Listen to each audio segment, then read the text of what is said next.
On Agenda tonight, I talk to an MHK who, depending on which side of the debate you're on, either has the fate of civilization as we know it to try to rescue, or is going to charge you loads of green taxes for no good reason. Controversy and conflict undoubtedly lie ahead, but does DEFRA Minister Clare Barber possess the wisdom of Solomon needed to deal with the challenges her department is expected to address?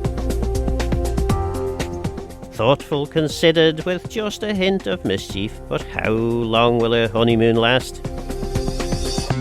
So what does the minister think of her new title?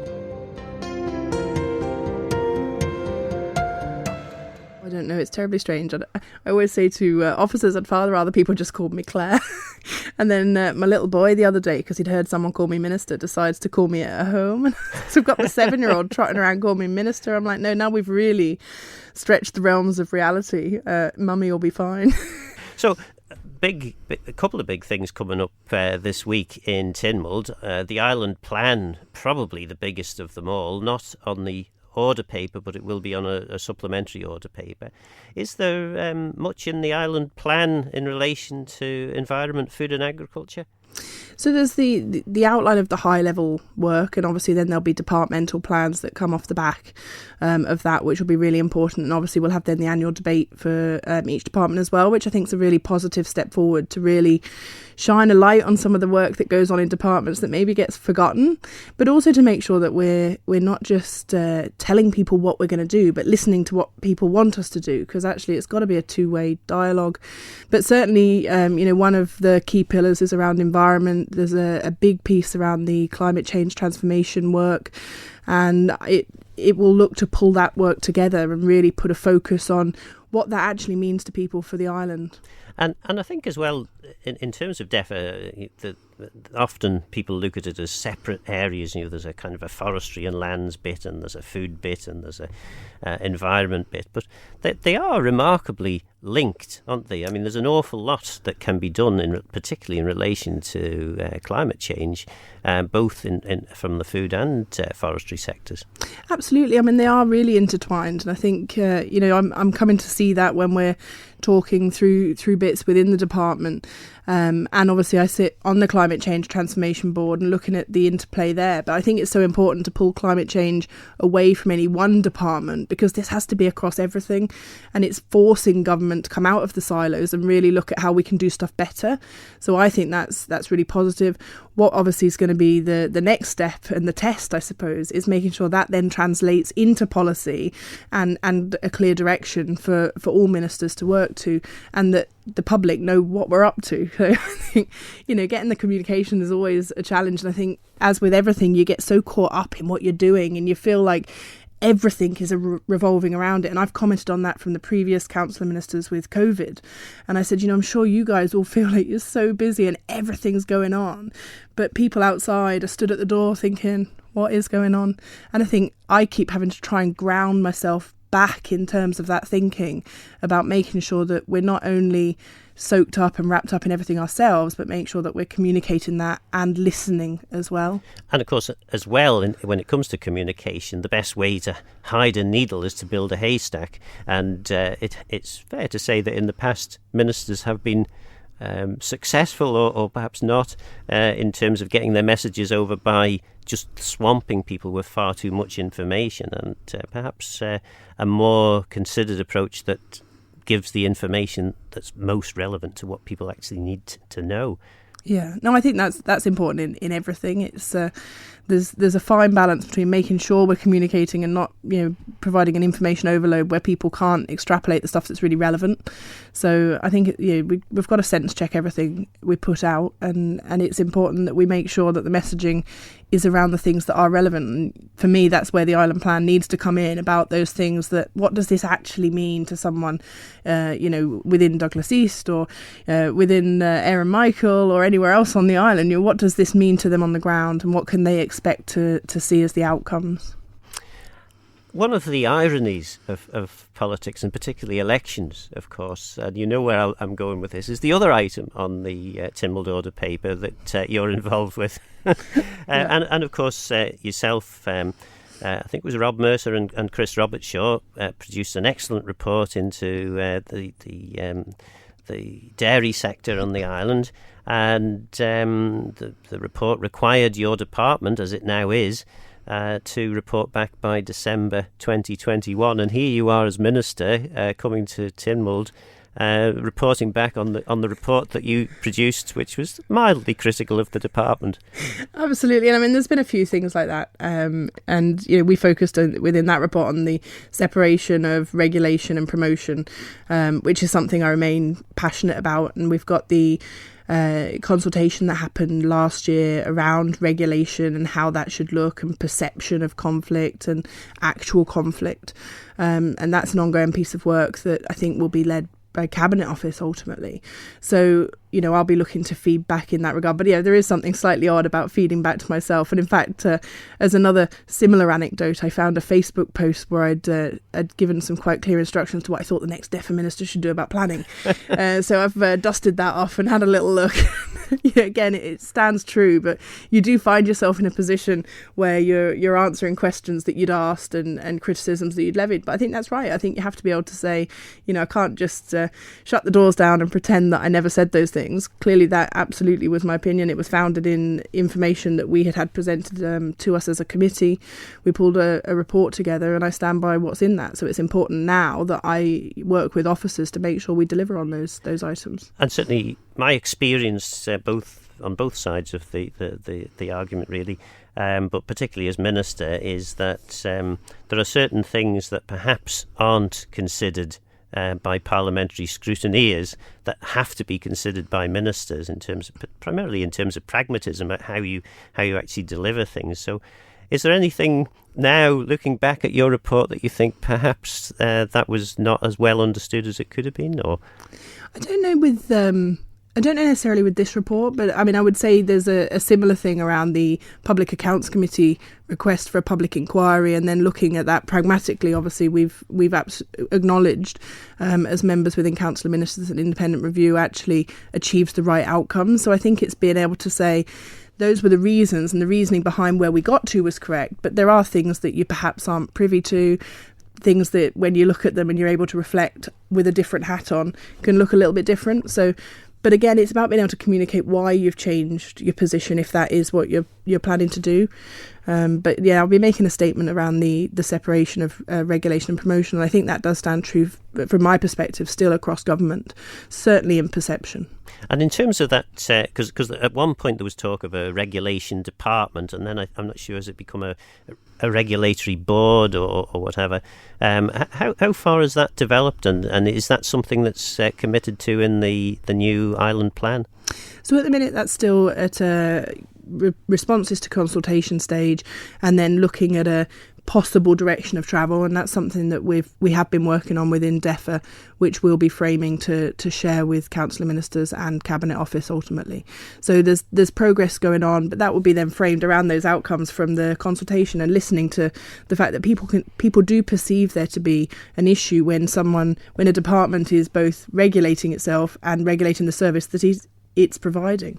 So I think we must listen to that perception and understand it, and then seek to separate where possible, but also knowing that some things possibly can't be separated because of the structures we have, and knowing when actually it's beneficial to have some degree of crossover, but it's got to be clear. And there's also I suppose an issue in relation to the scale of government on the island, in terms of large governments in large countries, they have the luxury of being able to separate everything out into neat areas and make sure that appropriate divisions are in place between regulator and promoter and what have you.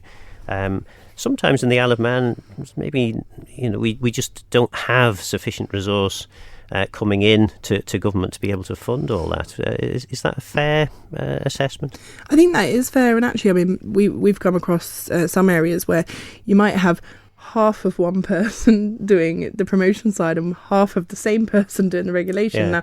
Now, you're going to end up increasing the cost of government, the size of government. So it's looking at, are there other ways that we can do that? So whether that be bringing some of the regulatory functions together so that we can dual train people and provide some resilience as well within those services. But that's the piece of work now that needs to be led on to look at how that will look in the long run. Yes, and again, one of the perpetual things that governments are accused of is creating more and more red tape and regulation. So doing anything in terms of anything new in terms of regulation is always going to be seen as piling on the red tape. So it's going to be quite a challenge to get this one right. Yeah, it's a fine balance, but it's also the stuff that protects consumers. So it's looking at some of those functions within the Office of Fair Trading, and we've got Road Transport Licensing Committee, we've got environmental health, we've got all those things that actually, are just quietly working behind the scenes, doing some really important work around protecting the people of our island. Often it's work that's unseen, and some of it's about making it clear what those functions actually are, how they're being carried out, and where there is a perception of conflict, trying to do a bit of demystifying, I suppose. One of the interesting things that was announced recently was the extension of the Kroger licence. That must be giving you quite a few headaches in the department, in as much as on the one hand the environmentalists are very clear in saying that we shouldn't be extracting any more fossil fuels that haven't already been clearly found and made accessible. And then on the other hand, potential for billions of pounds to the Manx Exchequer. So is that one that keeps you awake at night? I think it's certainly one where, I spoke to people on the doorstep about this. It's sort of head and heart and trying to find something that works for everyone. And I think acknowledging that in this case we probably won't be able to find something where everyone's comfortable with the outcome. I was comfortable with the 4-month extension because actually there's not going to be anything happening on a practical nature within that 4 months, but that gives the opportunity for information to be shared from both parties, really, both from the licence holder, but also from Climate Change Coalition and experts within that field who can give some of the information that I think is being desperately asked for, actually. And it is a fine balance to strike, and I think it's important that we recognise it's not so simple necessarily as saying absolutely no or absolutely yes. But for me, the 4 months was a compromise position. I know some people think that the seismic surveying is going to happen within 4 months and by the end we'll know exactly what's there. That's not the case, because of the time frames for actual licensing of the seismic surveying from DEFRA. There is no licence granted to do that within this period. This is purely to permit the information sharing, ensuring that if there was any licence extension, that those requirements within, for example, the Climate Change Act, within Paris Agreement, could be met by the licence holder. So there's a lot of information I think still needed, and one thing I'm not is someone who wants to make decisions when I don't have the information available to me, and that was how it felt when we were coming up to the end of that licence. So obviously we've also got Rob Mercer's really helpful motion on the order paper, talking about the bigger energy strategy, and I think that's a really valuable piece because it separates out energy provision on island, the opportunities economically for energy that we could export. And I think there's a separation and understanding probably needed within that separately. From everything I'm seeing, Kroger isn't necessarily about energy security for the island, but there is an economic opportunity, and I think it's important to separate that and to understand that. But that's the conversation that has to happen within the next few months. One of the other quandaries that you'll be facing, no doubt, and I'm sorry for rubbing my hands together and smiling at former, you've been here before, Phil, But yeah, one of the quandaries that you will have is the issue in relation to management of the lands and plantations, the glens. We necessarily had to cut back on expenditure when money was really tight back in 2008-9. which meant we just about had enough to maintain everything. And then a whole load of pesky diseases have come along, causing significant problem. We had, and this one caused me significant problems because I had to answer the questions on Phytophthora ramorum on a regular basis. Now, of course, the big one is ash dieback, which is in the next year or two going to have a dramatic impact on the countryside. And presumably, that's something that your department's resources are going to have to focus on, rather than improving access to the glens and plantations and all the things that you would have preferred to have to be able to spend your money on. I mean, I think in an ideal world, any politician would love to do all the nice bits and not worry too much about the problems and the challenges. But of course, that's not how it is. And your inbox ends up swelling up with the challenges to the point that you haven't got time to look at the things you wanted to do. But no, certainly ash dieback, in terms of the heat maps that are available, there is a extensive challenge there, and we've been working with DOI on that because it needs to be very much a partnership approach. Saying that isn't though to the detriment completely of the glens, and there has been work ongoing at the glens. We've looked at both installations that bring people to the glens and encourage them to use them. And I was down there with the Gawne sculpture from Tom Pringle, which is absolutely fabulous, with Winnie Callister down there doing the Gawne poem in the most amazing Manx mist that came in for us, and all the Gawne beavers down there with me. So there's things that we can do to bring people into the glens, but there's also things around accessibility, and there's a piece of work that we're very much committed to within the department in looking at really helping people understand which glens they can use and what's there, because actually a lot of people don't know what glens we even have, and you tend to hear the same ones that people will visit and use, but there's some other real hidden gems around the island, but making sure people know what the accessibility is like, whether there's parking, whether there's facilities at those glens, so that people can make an informed choice about which one they might use, but also recognising the interplay between different user groups, so whether that be horse riders, whether that be mountain bikers, people with young families, or people with disabilities. So trying to maximise the glens we have and how we can make sure that information's out there.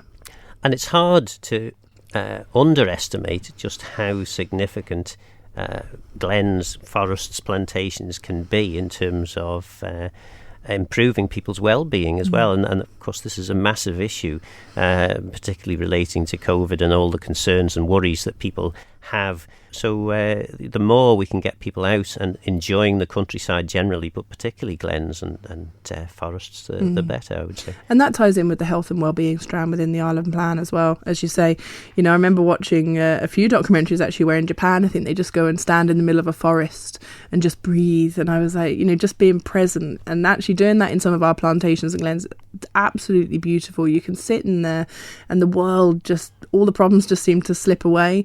I think we're very, very fortunate with what we have in terms of our natural habitat on the island. So can we expect a few Council of Ministers meetings in the middle of these glens and plantations? I think it'd be great. We should do far more of that, rather than sitting around a table. We could definitely get the whole ventilation thing for COVID sorted as well. We'll just go for a walk around the glen and solve the problems of the island. But I do think that genuinely there is a lot to be said for changing location of meetings just to try and change mindset. So I'm not sure whether we'll end up in the glens because it might be a bit soggy underfoot, but you never know. And we touched a little bit there about time and how you managed to do time in terms of your role. One of the things certainly that I found as Minister is the time that you had for constituency work and issues that you were personally passionate about. If those areas didn't happen to tie in with your department, it was very difficult to find time to actually do anything other than your combing and ministerial role. Is that something that you're finding, and do you remain hopeful that you'll find a solution? I think when I came into the role, I remember 5 years ago coming into being an MHK, and you think, once I get on top of everything, then I'll have time to, pick up on some of those things that I really wanted to get done in my manifesto. And you get to a point, you're coming towards the middle of the term, you're thinking, when is that moment going to come when I get on top of anything? And I think there's just this this element within being an MHK or an MLC where there's always more you could do, and I think that certainly gives me sleepless nights where you think actually you could fill 24 hours a day and there'd still not be enough to pick up all the policies and legislation that you'd like to dig into, so you have to prioritise.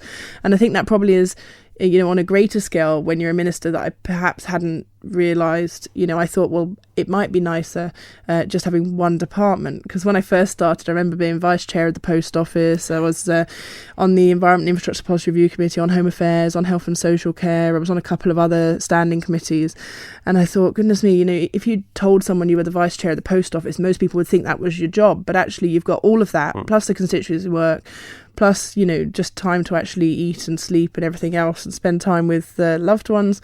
So I thought, being a minister, well, at least you only have one department. However, I'm not sure I thought that through completely, because obviously you're then doing that department to an additional level of understanding. So at the minute, I'm still in the honeymoon period, where I think once I've understood the backstory of how we got to where we are on a number of things, I'll be starting from a level base, and then hopefully there'll be a little bit of time to do the other stuff. But I am starting to think, looking at your face, I may be wrong. Well, there's always hope, isn't it? And optimism is a great thing. One of the things as well, which we've not really touched on, and this is an apocryphal story which apparently was supposed to have taken place when Miles Walker, or Sir Miles, apparently said to Donald Gelling, who at that time was the Agriculture and Fisheries Minister, "Would you like to become the Treasury Minister?" And Donald considered this and said, "Well, I'm not so sure whether will I be able to manage with the high finance and this and that." And Miles apparently replied by saying, "Well, if you can manage the farmers and the fishermen, you'll have no problem with anything else." So how are you getting on with the farmers and fishermen? Do you know what? Really, really positive dialogue, and I've been really grateful that so many of the farmers and fishermen have wanted to meet me and talk to me and talk about some of the challenges that they're facing in terms of the industry. And I mean, there are a number of quite specific challenges at the minute. Specifically, I mean, nitrogen fertilizer, for example, prices are exponentially increased, which puts increased pressure on farmers. But then there's some positive stuff that's happening around the knowledge exchange framework, and looking at how we can support, through the work of ADAS and the department and the agri-environment scheme, those farmers to look at how to make their businesses work better. There's plenty more, though, that I want to do, and I know it's a big piece of work, but I certainly want to make sure that dialogue is kept positive, because if you don't have open dialogue with the people it's directly affecting, I don't really think there's much point in being here and trying to do anything. And certainly, in my experience, most farmers and fishermen have got some pretty good ideas. Back to the you're bound to let somebody down position as minister, but there's some great ideas out there, and it's just trying to find which of the ideas that can work best for most of the industry. Absolutely, and I've got a few visits to farms set up, where I'm really keen, and grateful really for the invites that people have extended to me to go out and see the working farm, understand a bit more about how that business is working and any challenges and those barriers where there's a perception that DEFRA really could do something differently. And I think that's for me what I need to be listening to and understanding. Is what needs to change from the perspective of the farmers, but also then the wider population and where those interplays are, because the farmers do a huge amount of work around the wider landscape and land management, and I'm not sure that's always understood. It's just the level of land that is managed by our farmers, so it's always looked at there's the food production, but as you said before, there's that interplay in terms of that wider management, and then obviously with the fish producers as well, and the scallop producers. And I think we've got this real rich industry on the island that goes back many, many years, and it's important for me to listen, to understand. So I'm again really keen to go out on the boats and actually see what's happening, because I think there's nothing that grounds you more and gives you the insight more than actually going down there, getting your wellies on and listening to people who are working within stuff. It's no good me just sitting in an office looking at pieces of paper and saying, yes, well now I'm an expert in farming and fishing and everything else, because I don't pretend to be, but I've got far more chance of understanding it better if I go and get involved and listen to people who are out there working day in, day out, than if I sit in an office and just read papers all the time. There's a balance, got to do a bit of that, unfortunately. The Minister is, in my view, very impressive after 3 months in the role. How she will be viewed next year after having to take tough decisions will be a more interesting measure. But for now, I'm Phil Gawne. Guramayu. Thanks for listening.